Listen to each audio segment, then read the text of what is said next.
السلام علیکم۔ Star light story time میں خوش آمدید۔ ہمارے ناول کا نام ہے پیر کامل اور اس کی ایپیسوڈ ہے 10۔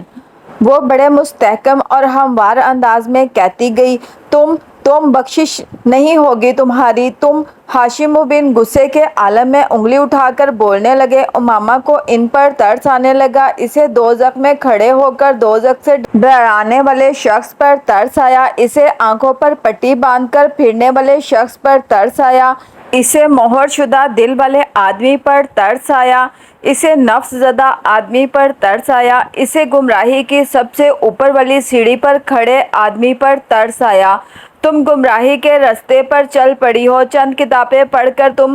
امامہ نے ان کی بات کاٹ دی۔ آپ اس بارے میں مجھ سے بحث نہیں کر سکیں گے، میں سب کچھ جانتی ہوں، تحقیق کر چکی ہوں، تصدیق کر چکی ہوں۔ آپ مجھے کیا بتائیں گے، کیا سمجھائیں گے؟ آپ نے اپنی مرضی کا راستہ چن لیا ہے، میں نے اپنی مرضی کا راستہ چن لیا ہے۔ آپ وہ کر رہے ہیں جو آپ صحیح سمجھتے ہیں، میں وہ کر رہی ہوں جو میں صحیح سمجھتی ہوں۔ آپ کا عقیدہ آپ کا ذاتی مسئلہ ہے، میرا عقیدہ میرا ذاتی مسئلہ ہے۔ کیا اب یہ بہتر نہیں ہے کہ آپ میرے اس فیصلے کو قبول کر لیں؟ جذباتی حماقت کی بجائے بہت سوچ سمجھ کر اٹھایا جانے والا قدم سمجھ کر اس نے بڑی رسانیت اور سنجیدگی کے ساتھ کہا۔ ہاشم بن کے ناراضی میں اور اضافہ ہوا۔ میں اپنی بیٹی کو مذہب بدلنے دوں تاکہ پوری کمیونٹی میرا بائیکاٹ کر دے، میں فٹ پاتھ پر آ جاؤں؟ نہیں امامہ، یہ نہیں ہو سکتا۔ تمہارا اگر دماغ بھی خراب ہو گیا ہے تو اس کا یہ مطلب نہیں ہے کہ میرا دماغ بھی خراب ہو جائے۔ کوئی بھی مذہب اختیار کرو، مگر تمہاری شادی میں اسجد سے ہی کروں گا۔ تمہیں اسی کے گھر جانا ہوگا، اس کے گھر چلی جاؤ اور پھر وہاں جا کر طے کرنا کہ تمہیں کیا کرنا ہے کیا نہیں۔ ہو سکتا ہے تمہیں عقل آ جائے۔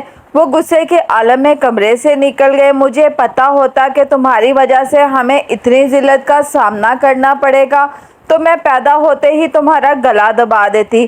ہاشم بن کے جاتے ہی سلمہ نے کھڑے ہوتے ہوئے دانت پیس کر کہا، تم نے ہماری عزت خاک میں ملانے کا تہیہ کر لیا ہے۔ امامہ کچھ کہنے کی بجائے خاموشی سے انہیں دیکھتی رہی۔ وہ کچھ دیر اسی طرح بولتی رہیں، پھر کمرے سے چلی گئیں۔ انہیں اس کے کمرے سے گئے 1 گھنٹہ ہی ہوا تھا جب دروازے پر دستک دے کر اسجد اندر داخل ہوا۔ امامہ کو اس کے اس وقت وہاں آنے کی توقع نہیں تھی۔ اسجد کے چہرے پر پریشانی بہت نمایاں تھی۔ یقیناً اسے ہاشم بن نے بلوایا تھا، وہ اسے سب کچھ بتا چکے تھے۔ یہ سب کیا ہو رہا ہے امامہ؟ اس نے اندر داخل ہوتے ہی کہا۔ وہ اپنے بیڈ پر بیٹھی اسے دیکھتی رہی۔ تم کیوں کر رہی ہو یہ سب کچھ؟ اسجد، تمہیں اگر یہ بتا دیا گیا ہے کہ میں کیا کر رہی ہوں تو پھر یہ بھی بتا دیا ہوگا کہ میں کیوں کر رہی ہوں۔ تمہیں اندازہ نہیں ہے کہ تم کیا کر رہی ہو؟ وہ کرسی کھینچ کر بیٹھ گیا۔ مجھے اندازہ ہے، اس عمر میں انسان جذبات میں آ کر بہت سے غلط فیصلے کر لیتا ہے۔ امامہ نے ترشی سے اس کی بات کاٹ دی۔ جذبات میں آ کر؟ کوئی جذبات میں آ کر مذہب تبدیل کرتا ہے؟ کبھی نہیں۔ میں 4 سال سے اسلام کے بارے میں پڑھ رہی ہوں، 4 سال کم نہیں ہوتے۔ تم لوگوں کی باتوں میں آ گئی ہو۔ تم نہیں، میں کسی کی باتوں میں نہیں آئی۔ میں نے جس چیز کو غلط سمجھا اسے چھوڑ دیا اور بس۔ وہ کچھ دیر بے چارگی کے عالم میں اسے دیکھتا رہا، پھر سر جھٹکتے ہوئے اس نے کہا، ٹھیک ہے، ان سب باتوں کو چھوڑو۔ شادی پر کیوں اعتراض ہے تمہیں؟ تمہارے عقائد میں جو تبدیلی آئی ہے وہ ایک طرف، کم از کم شادی تو ہونے دو۔ میری اور تمہاری شادی جائز نہیں۔ وہ اس کی بات پر ہکا بکا رہ گیا۔ کیا میں غیر مسلم ہوں؟ ہاں تم ہو، انکل ٹھیک کہہ رہے تھے، کسی نے واقعی ہی تمہارا برین واش کر دیا ہے، اس نے اکھڑے ہوئے لہجے میں کہا۔ پھر تم ایک ایسی لڑکی سے شادی کیوں کرنا چاہتے ہو؟ بہتر ہے تم کسی اور سے شادی کرو، اس نے ترکی بہ ترکی کہا۔ میں نہیں چاہتا کہ تم اپنی زندگی برباد کر لو۔ وہ اس کی بات پر عجیب سے انداز میں ہنسی۔ زندگی برباد؟ کون سی زندگی؟ یہ زندگی جو میں تم جیسے لوگوں کے ساتھ گزار رہی ہوں، جنہوں نے پیسے کے لیے اپنے مذہب کو چھوڑ دیا۔ Blue your self. تم بات کرنے کے تمام مینرز بھول گئی ہو، کس کے بارے میں کیا کہنا ہے چاہیے اور کیا نہیں، تم نے سرے سے ہی فراموش کر دیا۔ اسجد اسے ڈانٹنے لگا، میں ایسے کسی شخص کا احترام نہیں کر سکتی جو لوگوں کو گمراہ کر رہا ہے۔ امامہ نے دو ٹوک انداز میں کہا، جس عمر میں تم ہو اس عمر میں ہر کوئی اسی طرح کنفیوز ہو جاتا ہے جس طرح تم کنفیوز ہو رہی ہو۔ جب تم اس عمر سے نکلو گی تو تمہیں احساس ہوگا کہ ہم لوگ صحیح تھے یا غلط۔ اسجد نے ایک بار پھر اسے سمجھانے کی کوشش کی، اگر تم لوگوں کو یہ لگتا ہے کہ میں غلط ہوں تب بھی تم لوگ مجھے چھوڑ کیوں نہیں دیتے؟ اس طرح مجھے گھر میں قید کر کے کیوں رکھا ہوا ہے؟ اگر تم لوگوں کو اپنے مذہب کی صداقت پر اتنا یقین ہے تو مجھے اس گھر سے چلے جانے دو، حقیقت کو جانچنے دو۔ اگر کوئی اپنے باپ کو نقصان پہنچانے پر تل جائے تو اسے اکیلا نہیں چھوڑا جا سکتا، اور وہ بھی ایک لڑکی کو۔ امامہ، تم اس مسئلے کی نزاکت اور اہمیت کو سمجھو، اپنی فیملی کا خیال کرو۔ تمہاری وجہ سے سب کچھ داؤ پر لگ گیا ہے، میری وجہ سے کچھ بھی داؤ پر نہیں لگا، کچھ بھی نہیں۔ اور اگر کچھ داؤ پر لگا بھی ہے تو میں اس کی پرواہ کیوں کروں؟ میں تم لوگوں کے لیے دوزخ میں کیوں جاؤں؟ صرف خاندان کے نام کی خاطر اپنا ایمان کیوں گنواؤں؟ نہیں اسجد، میں تم لوگوں کے ساتھ گمراہی کے اس راستے پر نہیں چل سکتی۔ مجھے وہ کرنے دو جو میں کرنا چاہتی ہوں، اس نے قطعی لہجے میں کہا۔ مجھ سے اگر تم نے زبردستی شادی کر بھی لی تو بھی تمہیں اس سے کوئی فائدہ نہیں ہوگا۔ میں تمہاری بیوی نہیں بنوں گی، میں تم سے وفا نہیں کروں گی، مجھے جب بھی موقع ملے گا میں بھاگ جاؤں گی۔ تم آخر کتنے سال مجھے اس طرح قید کر کے رکھ سکو گے؟ کتنے سال مجھ پر پہرے بٹھاؤ گے؟ مجھے صرف چند لمحے چاہیے ہوں گے تمہارے گھر، تمہاری قید سے بھاگ جانے کے لیے، اور میں تمہارے بچے کو بھی ساتھ لے جاؤں گی۔ تم ساری عمر انہیں دوبارہ دیکھ نہیں سکو گے۔ وہ اسے مستقبل کا نقشہ دکھا کر خوفزدہ کرنے کی کوشش کر رہی تھی۔ اگر میں تمہاری جگہ پر ہوتی تو میں کبھی امامہ ہاشم جیسی لڑکی سے شادی نہ کروں۔ یہ سراسر خسارے کا سودا ہوگا، حماقت اور بیوقوفی کی انتہا ہوگی۔ تم اب بھی سوچ لو، اب بھی پیچھے ہٹ جاؤ۔ تمہارے سامنے تمہاری زندگی پڑی ہے، تم کسی بھی لڑکی کے ساتھ شادی کر کے پرسکون زندگی گزار سکتے ہو، کسی پریشانی، کسی بے سکونی کے بغیر، مگر میرے ساتھ نہیں۔ میں تمہارے لیے بدترین بیوی ثابت ہوں گی۔ تم اس سارے معاملے سے الگ ہو جاؤ، شادی سے انکار کر دو، انکل اعظم سے کہہ دو کہ تم مجھ سے شادی کرنا ہی نہیں چاہتے، یا کچھ عرصے کے لیے گھر سے غائب ہو جاؤ۔ جب تمام معاملہ ختم ہو جائے گا تو پھر آ جانا۔ تم مجھے اس طرح کے احمقانہ مشورے مت دو، میں کسی بھی قیمت پر تم سے دستبردار نہیں ہو سکتا، کسی بھی قیمت پر۔ نہ میں انکار کروں گا، نہ اس معاملے سے الگ ہوں گا، نہ ہی گھر سے کہیں جاؤں گا۔ میں تم سے ہی شادی کروں گا امامہ۔ اب یہ ہمارے خاندان کی عزت اور ساکھ کا معاملہ ہے۔